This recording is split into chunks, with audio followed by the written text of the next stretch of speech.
Or a big budget movie that's fun and silly and And profoundly emotional and impactful, like Deadpool Wolverine in theaters now. Yes. I'm working double time, you guys. Yeah. I'm double duty. It's just the best. It's the best. I love it. Answer, be a fan. Watch movies. Like, you will learn so much from watching movies. Watch movie like it's your job. Story. Like, you learn by watching movies. When people tell stories, you learn how to tell stories. And like, The New York Times has become the center of a strange legal battle, one that shows how complicated and powerful media law can be. For many people, including me, the Times was once the gold standard of journalism. If something appeared in the Times, it felt like the truth. But over the years, we've learned that even respected outlets can make mistakes or get stories wrong. Still, the laws protecting journalists set a very high bar for anyone trying to sue them.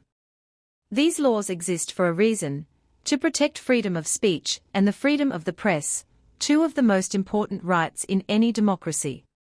In this case, actor and producer Justin Baldoni filed a lawsuit against *The New York Times* for reporting on a confidential CRD document that Blake Lively had filed in California. Under New York's fair reporting privilege, the media can report on documents filed with government agencies, even if those documents haven't been made public yet. The Times used that protection to justify its reporting on Lively's confidential document, which she later claimed should have remained sealed under a court order. Recently, the Times asked the court for a final judgment in this case. They wanted closure, either to end the matter or to allow Baldoni to appeal if he wished.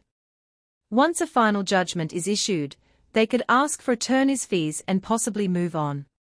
However, the judge has not yet issued that ruling. Meanwhile, Wayfair, which is also connected to the broader case, must respond to the Times motion. Until the judge's final order is made, the case cannot move to appeal, and no legal fees can be claimed. Despite that, a document that looks like a new lawsuit from the Times has started circulating in the media. However, this document hasn't been accepted by the court clerk. It even carries a warning label saying it may not have been properly filed. The Times seems to be shifting its approach, filing under New York's Civil Rights Law 76A, which is part of the state's Anti-SLAPP statute. This law protects people, especially journalists, from lawsuits meant to silence or punish them for participating in matters of public concern. Under this law, if someone sues a journalist without solid legal grounds, the journalist can demand their legal costs and other damages.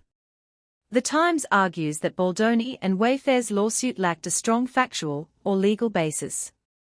The federal judge had already dismissed most of their claims, ruling that the Times reporting was protected speech and not done with actual malice. The judge also noted that the article included both sides of the story and even gave Baldoni's perspective fairly. The court found no evidence that the Times acted out of spite or intentionally spread lies. Other claims, including those about defamation, false light, and breach of contract, were also dismissed for lack of merit. In the end, the Times spent over $150,000 defending itself. Now it's asking the court to reimburse those costs, arguing that its article was a legitimate act of journalism about a matter of public interest. The story wasn't an attack, it was news coverage, protected by law. This entire situation highlights how difficult it is to win a lawsuit against a major news outlet. The system favors free expression, especially when the reporting concerns public figures and issues of public importance. In truth, this case always seemed more like a public relations move than a serious legal effort. Going after the New York Times an institution backed by some of the best media lawyers in the country, is nearly impossible. It's a reminder that, while no outlet is perfect, freedom of the press remains one of the strongest shields in American law. Some people still think there might be a real case here. They argue that the New York Times may have used extra text messages that went beyond what was included in the original CRD document filed by Blake Lively. They believe this could have led to the story being presented in a slightly misleading way, treating the CRD complaint like a full lawsuit instead of what it actually was. These are points that Wayfair and its lawyers could raise if they decide to appeal. But from another angle, this whole move by the Times feels more like a legal strategy, or even a bit of gamesmanship. First, this new filing is being presented to the media as a lawsuit even though it hasn't officially been accepted by the court yet. Second, the Times decided to file this new claim in a *** New York State Court *** instead of the federal court, where the original case took place. That's a strange move because it looks like they are trying to pick a court that might give them a more favorable result, a tactic known as * forum shopping star. In most cases, the Southern District of New York, the federal court, doesn't apply the state's anti-SLAPP law when deciding whether to award attorneys' fees. Anti-SLAPP laws are meant to protect people, especially journalists, from lawsuits designed to silence free speech. But because of differences between state and federal rules, federal judges in New York often refuse to apply this law fully. Normally, the Times should have filed a motion for attorneys' fees under federal procedure after the judge issues a final judgment, something that hasn't happened yet. Filing in state court is risky for another reason. Justin Baldoni and Wayfair could easily have the case * removed * back to federal court. Under U.S. law, specifically 28 U.S.C. 1441, a defendant can transfer a case from state court to federal court if the original issue started there. Since the original case was in federal court, this new filing for attorneys' fees is related and would probably end up before the same judge, Judge Lyman. Once that happens, the federal court can claim it back as a post-judgment dispute and handle it directly. Judge Lyman has already said in past rulings that the parties could file separate motions later for attorneys' fees, so it's unclear why the Times went to state court in the first place. If the case is brought back to federal court, the judge might deny it under Rule 54 or only allow it in a very limited way. Normally, when a case is dismissed, any motion for attorneys' fees must be filed within 2 weeks. The Times missed that deadline. By going through the state system, it seems like they are trying to avoid a likely loss in federal court. Another complication is that the 2020 updates to New York's anti-SLAPP law caused confusion. Some judges say the new rules clash with federal procedures, while others still apply them. Some award fees, others refuse. It's inconsistent and unpredictable.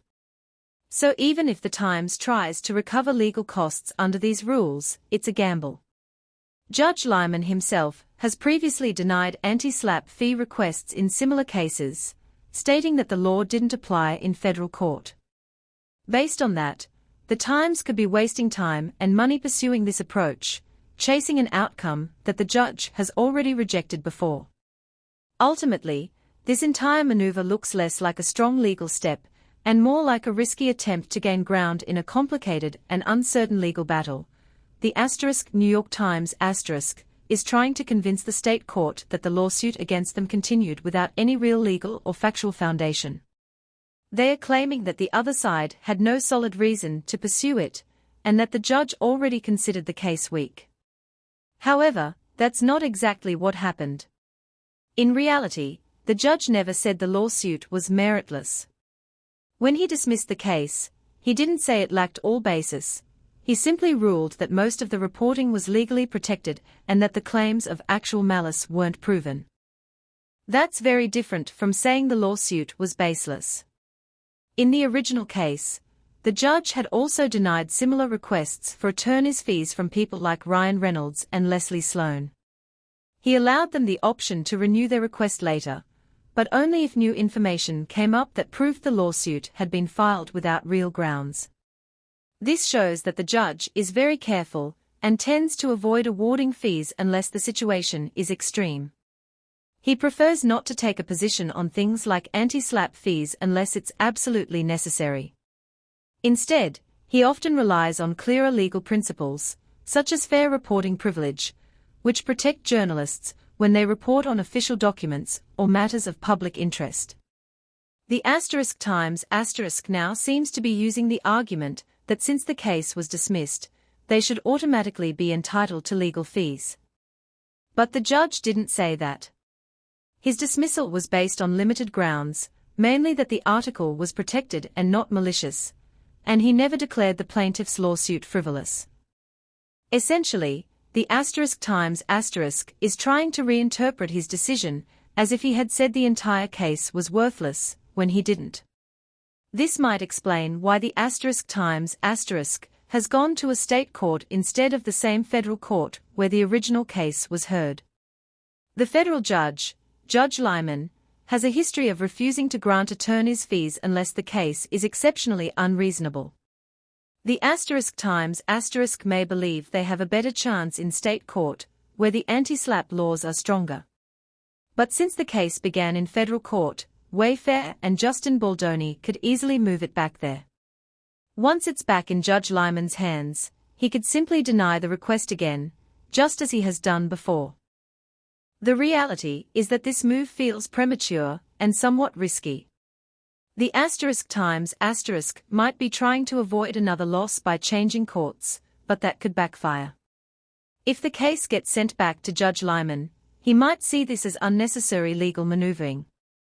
And even if the court eventually agrees to consider attorneys' fees, there's no guarantee the *Times* will win. It's also still unclear whether Wayfair plans to appeal the case. They have hired appeal attorneys, but no formal appeal has been filed yet. And even if they do appeal, it will be hard to overturn the dismissal because suing a major news outlet like the New York Times requires an extremely high legal standard. In short, the *Times' decision to take this to state court seems like a strategic gamble, one that may not pay off. The judge has avoided awarding fees before, the filing hasn't been accepted yet, and Wayfair could easily pull it back into federal court.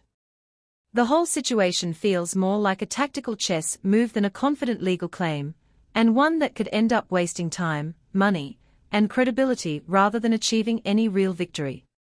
Make sure to like, subscribe to the channel, and share your thoughts in the comments.